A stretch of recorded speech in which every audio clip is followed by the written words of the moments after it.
Well, we have recently retired early, Jean at 51 and myself at 45. And we retired early in order to start traveling the world and seeing it firsthand. By doing so, we started walking the Camino de Santiago and meeting all sorts of people.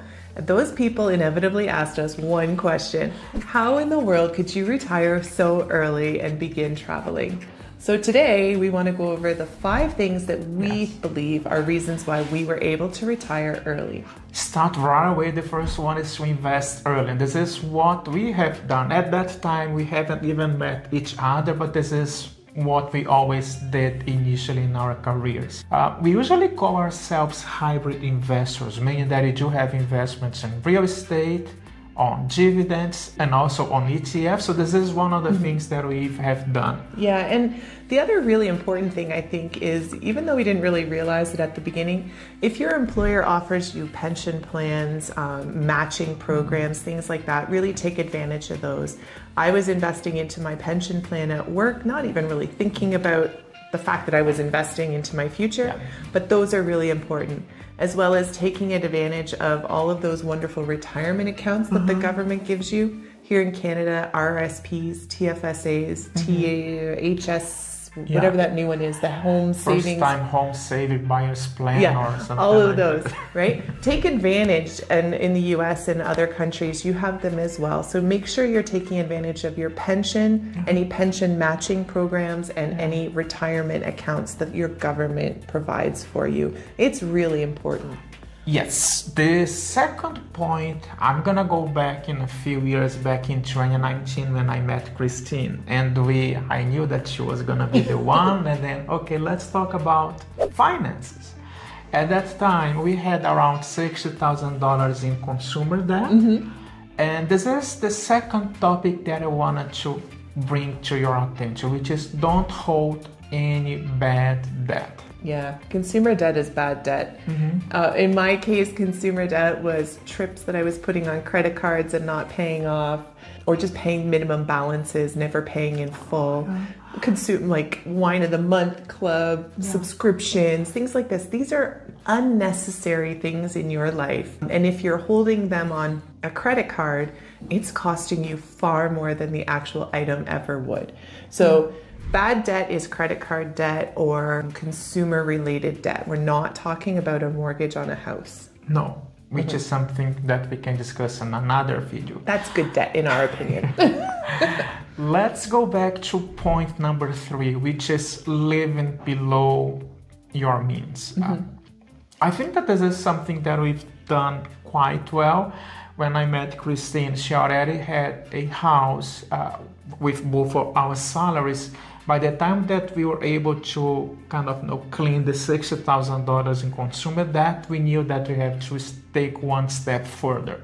And the next step further was actually living our means.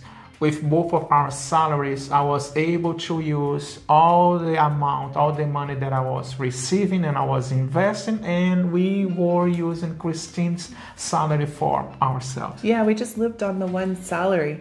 And below our means, we mean the below section of our house too, right? Yeah. We realized that we really weren't utilizing the vast majority of space in the upper area of our house. So we moved to the 1-bedroom basement apartment and rented out upstairs. So we were generating more income as well that way, but still living on one paycheck. Yeah. And another one, we had 2 cars. We sold one car, meaning that all the money that we had for, going to insurance, gas, and everything else, we didn't have to. So there was some sort of adjustment from both of our ends, but I believe that we did succeed because here we are now retired. Let's go with number 4, which is make a retirement plan for your future. Yeah, I think that's really important as well. And one of the main reasons why we're actually doing what we're doing and we're successful, because I think if you don't have a plan or an idea, at least a general concept of what you think you want for your future, it's very hard to know how to get there and how much you're going to require in order to say, okay, now I can retire early. So in our case, we really sat down and we had some really interesting conversations. What did Jean want to do when he retired? What did I want to do when I retired? How could we combine those 2 dreams, and what did that look like? How much was this going to cost? All of these types of conversations are really important to help you build that plan for your future, because that plan is what you need to put into action in order to be able to retire early. Yes, and the only way that you can do this is by having a budget. You do need to have a budget to know how much you need. You might be thinking, oh, I might need $7,000 or $3,000 or $4,000 per month. But if you don't know how actually you are gonna need, it's kind of difficult for you to have this sort of conversation. Yeah. Right? Let's go to point number 5. Point number 5 and the last one, which is to consult a financial planner. It's a fee-only financial planner. Why is this important? Well, okay, so fee only, first off, is they're not going to try and sell you some overpriced mutual funds or investments that are ultimately going to benefit them. But the fee only part is, it's really important now that you've done all the previous steps. You've started to invest, you've paid off the bad debt, you're living below your means, you've set your idea and a goal as to what your future looks like. You need to know whether the money you currently have is going to be able to last you and how you're going to withdraw that money. And that's where a fee-only financial planner really comes into effect. They can help you with your drawdown strategy and tell you if you're ready to retire, if you need a few more years, or how much more money you need in order to be able to live your dream. Yeah. And we have a couple that we've used, so if you're interested, let us know and we'll let you know who we used in Ontario, Canada, but I think they do it virtually, so they can help you all over. 100%. And I believe, looking at our scripts down below, that we have a bonus. We have a bonus tip.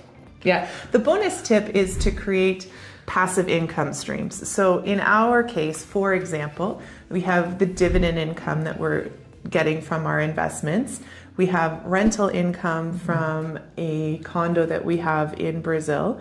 And we also have, I'm going to call this an income stream, even though it's not really income, YouTube. So we do receive a very small amount of money from YouTube every month, but every little amount counts. And if you can diversify those income streams in your retirement, it just takes a little bit of the burden off of wondering if you're going to have enough money. Yeah, 100%. Is that easy? I don't. Maybe yes or maybe no. You have to have sacrifices in order to achieve your dream of retiring early in the same way that we did. It's totally doable. You can definitely count on us. If you go back to our videos back in 2020, in 2021, there's gonna be a bunch of different videos, but those 5 topics, we believe they are like the main ones which allow us to be right now in Spain, walking the Camino de Santiago, and not having to worry about going back to work. 100%. Yeah.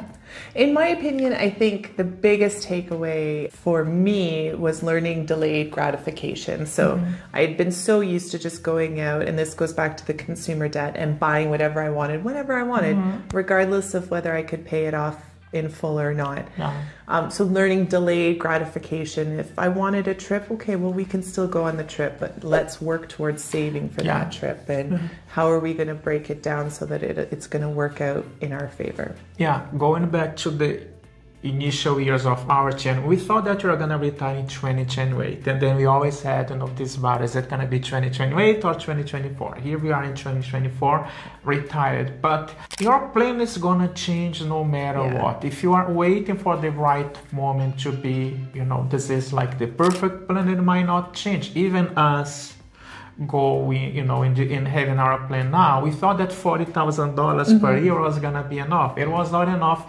We bumped it up to $60,000, and we're still adjusting on learning how it goes. But this is topic for another video. I believe that we have been talking quite a lot. Christine is looking at me. And those are the 5 things that we have done to achieve financial independence. Yeah, invest as early as you can. Pay down all of your bad debt.